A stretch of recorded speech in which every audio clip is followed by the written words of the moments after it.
தலைவர் வந்து இன்னைக்கு எதனால நம்மளுக்கு வந்து அவினாஷ் தொகுதி ரொம்ப பின்தங்கியே போயிட்டு இருக்குன்னு கேட்டார். நாங்கள் வந்து இது மாதிரி எனக்கு தொகுதி இது கொடுக்கல, அதனால இந்த வாட்டி வந்து எல்லாத்துக்கும் இந்த நம்ம சின்னத்துக்கே கொடுத்தா தான் நாங்கள் இது பண்ணுவோம் அப்படின்னு சொல்லி. பாதிப்புன்னா அவ்வளோ அவங்க வேலை செய்கிறது இல்லை, இங்கே வந்து மக்களுக்கு அவ்வளோ ஈடுபாடு கொடுக்கறது இல்லை. இது இவங்கன்னா நல்ல நல்ல ஒரு இதாக கொடுக்குறாங்க. ஆமாம் ஆமாம் கொடுத்து நல்ல இது. வெற்றி வாய்ப்பு நிறைய இருக்கு. அவினாஷ் தொகுதியில் நிறைய இருக்கு வெற்றி வாய்ப்பு.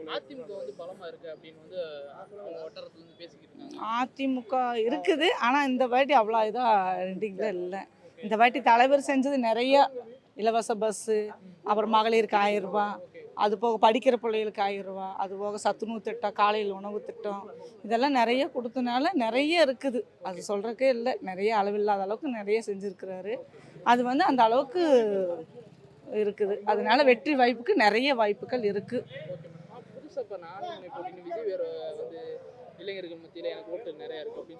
சரி, அவருக்கு அரசியலை பற்றி என்னங்க சார் தெரியும்? அரசியலை பற்றி அவருக்கு தெரியுமா? நாங்களே திணறோம், எங்கள் தலைவரே திணறி எப்படியோ கொண்டு வர்றாரு அரசியல். இவருனாலே முடியல. முதலமைச்சர் போஸ்டிங்கிறது என்னது தெரியும்? இவருக்கு என்ன தெரியும்? இவர் சினிமாவில் நடிச்சிட்டு வந்தவருக்கு என்ன தெரியும் சொல்லுங்கள்?